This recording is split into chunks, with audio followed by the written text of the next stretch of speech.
Hello guys! Hello! This is for Capricorn.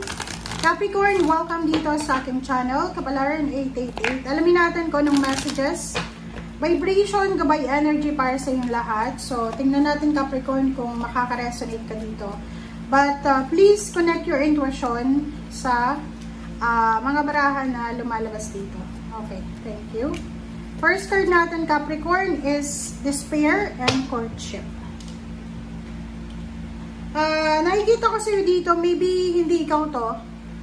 Maybe this is your asawa, maybe this is your husband, wife, boyfriend, girlfriend, or kalibin partner. Basta, kung sino man ito na like connected sa'yo, possible na siya ay mayroon siyang problema sa trabaho.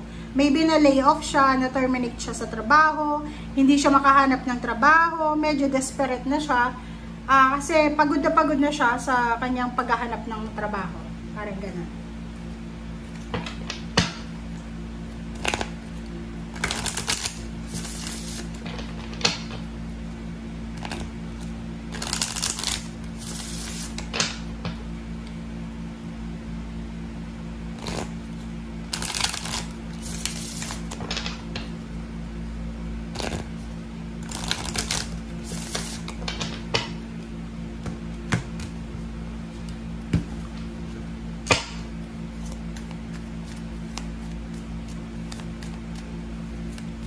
Okay, Capricorn, ano ba ang messages pa?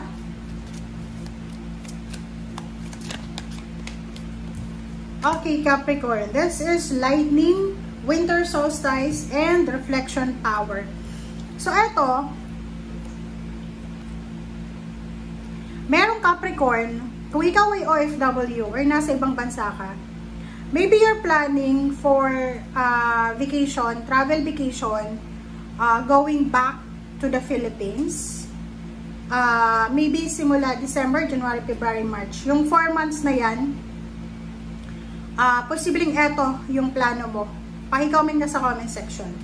Or maybe you're planning for a party, for like, kung ano man to na pinaplano mo para sa winter, kung may winter dyan, or para sa December, January, February, March. Sinasabi ng bara sa iyo dito, this is power, there's a lightning, so empowerment, authority. So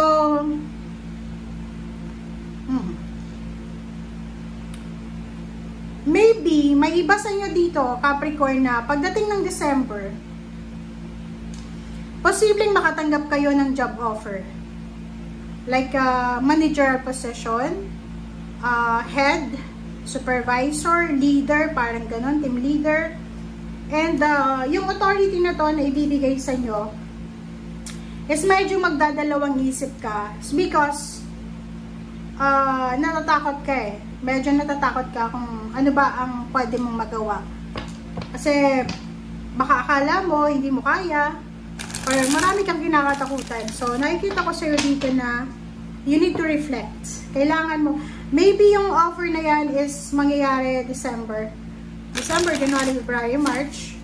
And, kailangan mo pag-isipang mabuti. Huwag mo munang i-cancel. Huwag mo munang i-reject yung offer na yan sa'yo. Okay, next card is Eight of Cups, the Hermit, the Magician, and then Queen of Swords. So, yung 4 cards na to, sinasabi ng bara sa'yo na yun, there's unexpected travel ang posibleng mangyayari sa'yo. Like for example, nanalo ka sa isang, like sa company nyo, merong raffle draw, or kung ano man siya, napa-contest. Nanalo ka ng isang free travel to Europe, free travel to Hong Kong, or to Singapore, or kung ano pa man. Unexpected siya. The problem is, maybe this one is free travel, alone lang siya, mag-isa lang. Maybe you're in a relationship, or maybe may asawa ka, or takot ka na mag-travel mag-isa. So, dito sa Queen of Swords, tsaka Magician, sinasabi ng baraha sa'yo na kailangan mong i-try, kailangan mong mag-explore. Hindi ka dapat matakot kasi kung nanalo ka dyan, ibig sabihin, yan talaga ay para sa'yo, hindi yan para sa ibang tao. Choices, option, decision. Sinasabi ng baraha from August 1, siguradong pagod na pagod ka kasi ang dami-dami mong mga kailangan tapusin. Siguro umabsent ka ng isang linggo bago pumasok yung August. So may kailangan ka ditong tapusin or may kailangan ka ditong obligasyon na tapusin muna. So marami kang gagawin. Okay, isang posibleng balita ang matatanggap mo from your family, like yung kadugo mo, like yung in-laws mo, kung may in-laws ka, or mga friends. And yung balitang ito na matatanggap mo is maybe, okay, maybe good news siya. Good news siya para sa iba, pero parang sa'yo, mabigat to eh. Like for example, yung family mo, nag-organize ng isang birthday celebration, pero wala naman silang pera eh. Yung parang, ibinabalita nila yon sa'yo kasi, ikaw yung plano nilang magbigay ng pera para sa celebration. So, medyo burden yan sa'yo. Diba? Okay, Strength card. And Judgment.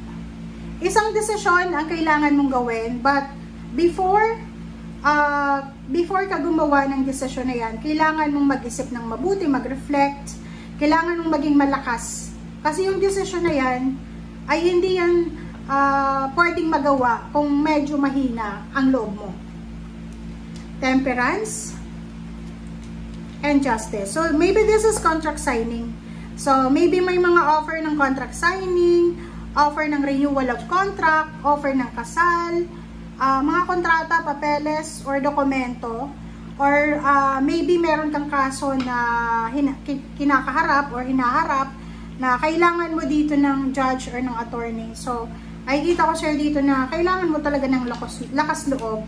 Eh, lalo kung may kaso to, pera din. Okay? Queen of Cups and Queen of Wands and the Empress. Puro babae ito eh. Kung may mga away, gulo, sangkot ka, like for example, water sign, Pisces, Scorpion, Cancer, fire sign, Leo, Aries, Sagittarius, posibleng magkaayos sila. 'Di ba? Matapos na yung gulo eh. Like may mga 'di ba, earth signs ka. Maybe yung mga nanay mo tsaka yung in-laws mo magkaaway. Yung nanay mo tsaka auntie mo magkaaway. Water sign, fire sign. Sinasabi ng baraha sa'yo na posibleng matapos na yung away and posibleng magkaroon na kayo ng reconciliation and pwedeng magkaroon na ng new beginnings and camaraderie. Okay? Thank you guys for watching. Bye!